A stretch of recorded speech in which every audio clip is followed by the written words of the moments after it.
Hey everybody, this is Anamika and you are watching Pathshala Rishikesh.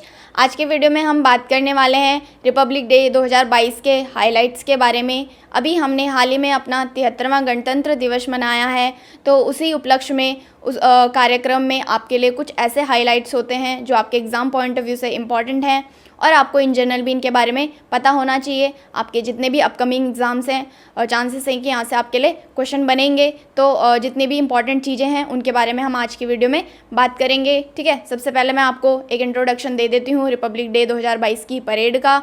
ठीक है, तो हमने इस बार मनाया है अपना 73rd रिपब्लिक डे, यानी कि 73वां गणतंत्र दिवस हमने मनाया है।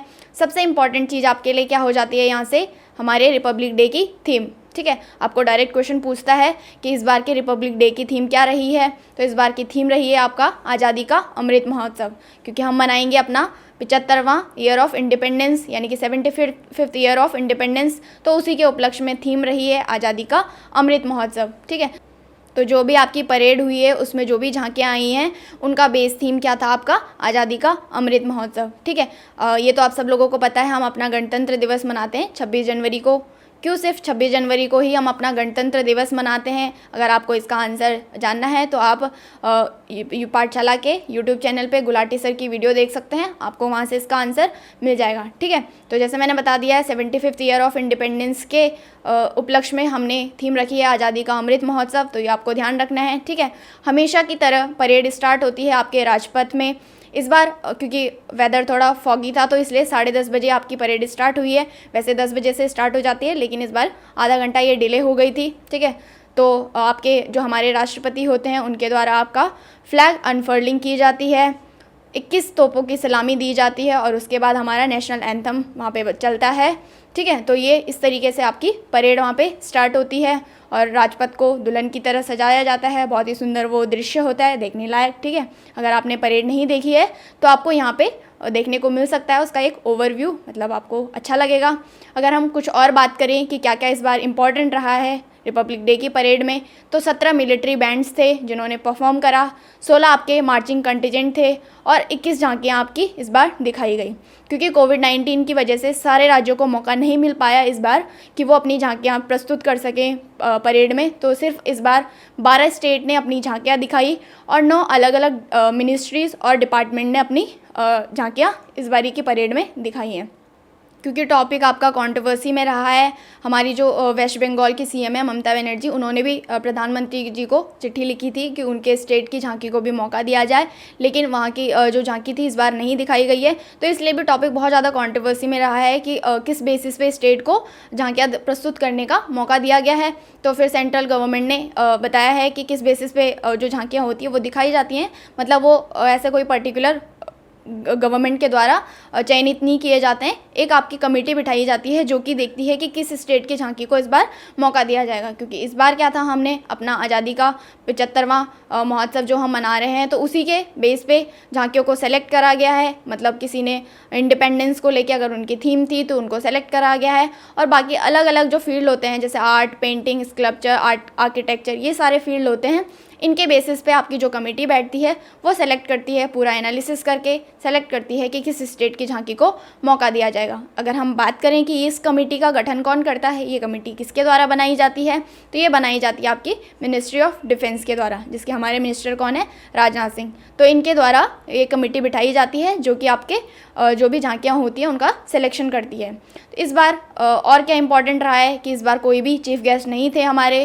क्योंकि कोविड-19 चल रहा है, तो इस वजह से किसी को इनवाइट नहीं करा गया, तो कोई भी आपके चीफ गेस्ट इस बारी नहीं थे। तो आपको ध्यान रखना है कि कितनी झांकियाँ दिखाई गई हैं। मैंने यहाँ पे पर्टिकुलर नंबर भी आपको बता दिया है, 12 स्टेट और 9 अलग अलग मिनिस्ट्री और डिपार्टमेंट से आपकी झांकियाँ इस बार रही हैं। ठीक है, तो अब आपके लिए कुछ जो झांकियाँ हैं जो बहुत ही सुंदर हैं वो आपके लिए प्रस्तुत हैं यहाँ पे, और इनसे रिलेटेड जो और इम्पॉर्टेंट फैक्ट्स हैं जो आपको पता होने चाहिए वो भी हम साथ साथ कवर करते जाएंगे। सबसे पहले आती है आपकी बॉर्डर सिक्योरिटी फोर्स यानी कि BSF की झांकी। ये आप देख सकते हैं, यहाँ पे बहुत ही सुंदर पिक्चर है।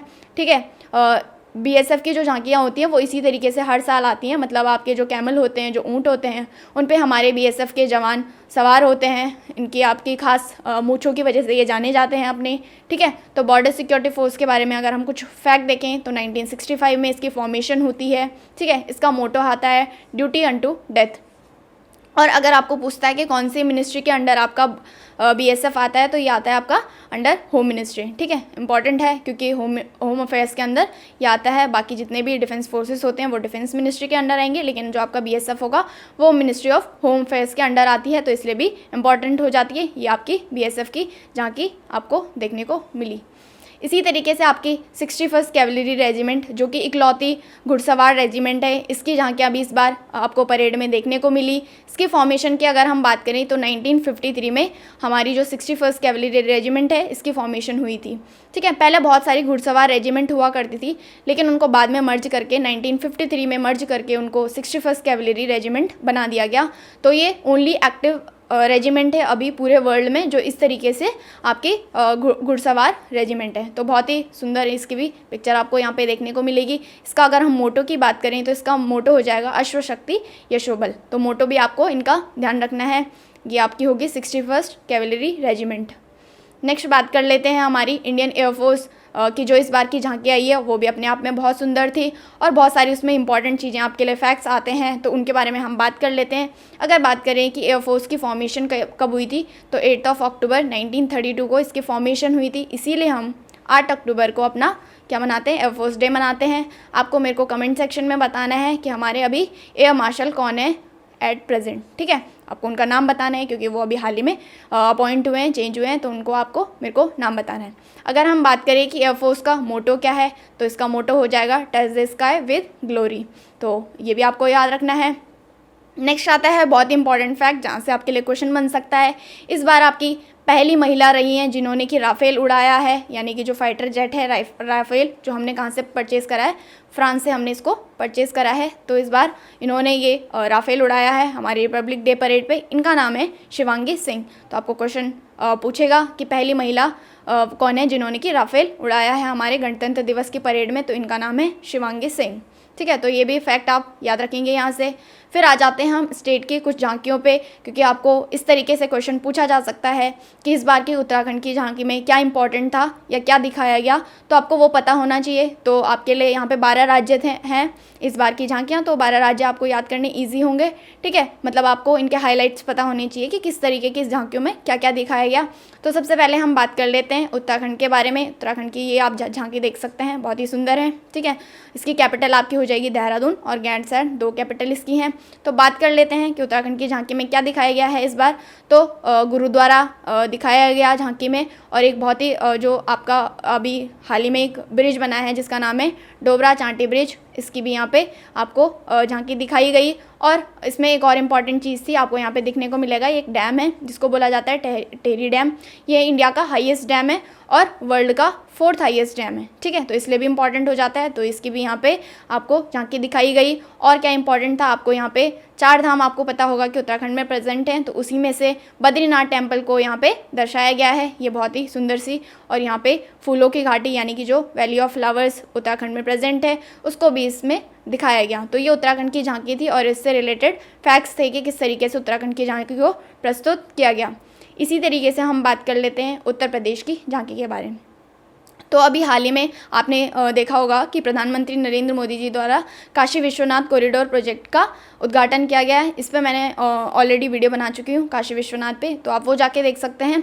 तो इस बार की जो झांकी रही है उत्तर प्रदेश की, वो इसी पे बेस्ड रही है, यही उसकी थीम थी।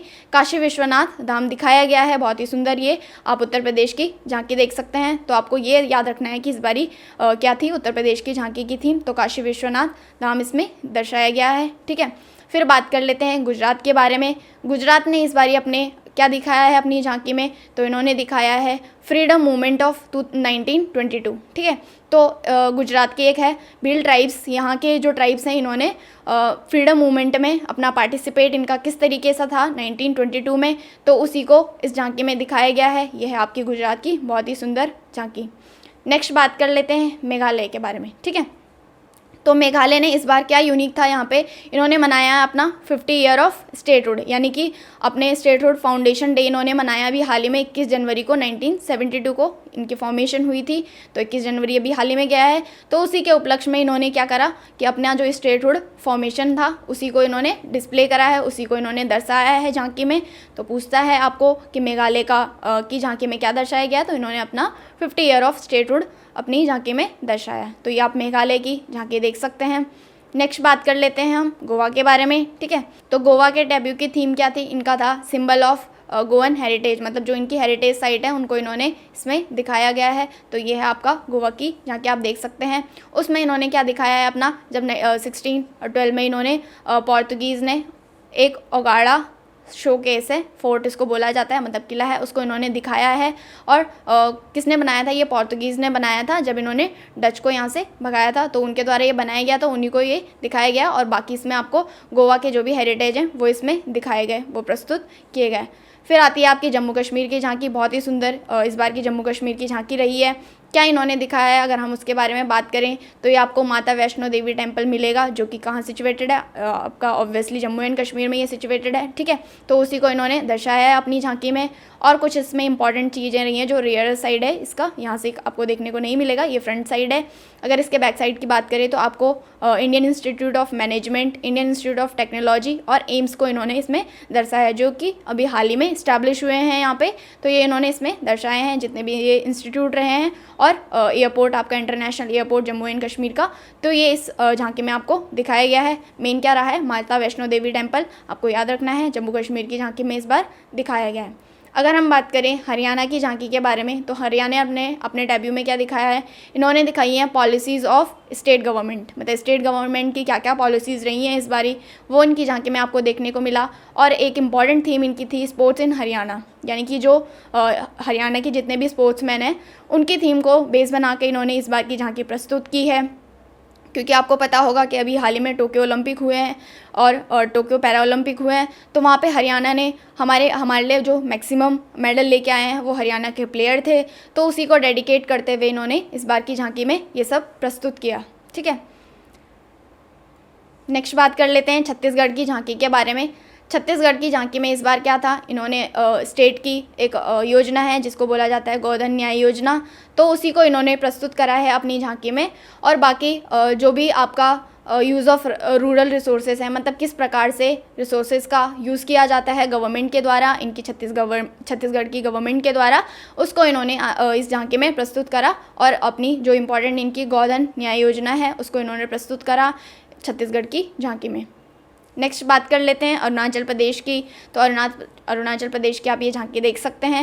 इन्होंने क्या दिखाया, अगर हम उसके बारे में बात करें तो इनकी झांकी थी एंग्लो एबॉर, यानी कि एंग्लो आदि वॉर को डेडिकेटेड थी, जो कि यहाँ के जो ट्राइबल पीपल थे उनके द्वारा ये लड़ाई में उनका जितना भी इनका ब्रेवली इन्होंने फॉट करा था, यानी कि जो लड़े थे ये इस वॉर में, और फिर इन्होंने ब्रिटिश रूल से अपने आप को आज़ाद करा था। तो उसको डेडिकेट करते हुए इस बार की झांकी में इनका एंग्लो आदि वॉर को दर्शाया गया है। यह है आपके अरुणाचल प्रदेश की बहुत ही सुंदर झांकी। नेक्स्ट बात कर लेते हैं महाराष्ट्र के बारे में। तो महाराष्ट्र की थीम इस बार की क्या थी, इन्होंने डिफरेंट मतलब बायोडाइवर्सिटी को इन्होंने दिखाया गया है। और ये आप देख सकते हैं सबके आपको ये टैग मिलेंगे आज़ादी का अमृत महोत्सव, क्योंकि ये इस बार की थीम थी, तो इसलिए आपको हर झांकी में ये टैग देखने को मिलेगा, तो इम्पॉर्टेंट है आपके लिए, ठीक है। महाराष्ट्र के मैंने बता दिया कि उन्होंने डिफरेंट बायोडाइवर्सिटी और स्टेट के सिंबल को इन्होंने प्रस्तुत करा है। ये महाराष्ट्र की झांकी आपको देखने को मिली। नेक्स्ट बात कर लेते हैं पंजाब की झांकी के बारे में। पंजाब की झांकी में क्या रहा है इस बार का, क्योंकि हमने अपना again 75th of independence year मना रहे हैं हम, तो इनका इम्पॉर्टेंट थीम क्या था, इन्होंने इंडिपेंडेंस जो फाइटर थे जिन्होंने हमारे स्वतंत्र बनाने में, देश को स्वतंत्र बनाने में इन्होंने अपना योगदान दिया है, उनको इन्होंने दर्शाया है। जैसे कि भगत सिंह, उधम सिंह, राजगुरु, आप सब लोगों ने इनका नाम सुना होगा, तो उसी के बेस पर ये थीम थी, तो उसी को ये दर्शाया गया है। ये है आपकी पंजाब की झांकी। इसी तरीके से बात करें कर्नाटका के बारे में, तो कर्नाटका ने अपनी झांकी में क्या दिखाया है इस बार, इन्होंने जितने भी हैंडीक्राफ्ट हैं, मतलब जिनको जीआई टैग मिला गया है कर्नाटक से, तो उनको हैंडीक्राफ्ट को इन्होंने दिखाया और इनके जो भी ट्रेडिशन है वो इस बार की झांकी में इन्होंने प्रस्तुत करे हैं। तो ये आपकी कर्नाटक की झांकी बहुत ही सुंदर है, तो देख सकते हैं आप, ठीक है। तो फिलहाल जितने भी 12 स्टेट थे उनकी झांकियाँ मैंने आपको बता दी, और उनसे जो भी हाइलाइट्स बनते थे, जो भी आपके एग्ज़ाम में जहाँ से क्वेश्चन आ सकते हैं, उनके बारे में भी हमने बात करी। तो इतना ही था आज की वीडियो में। आई होप आपको पसंद आई हो, मज़ा आया होगा आपको। Thank you so much, have a nice day, bye bye, take care.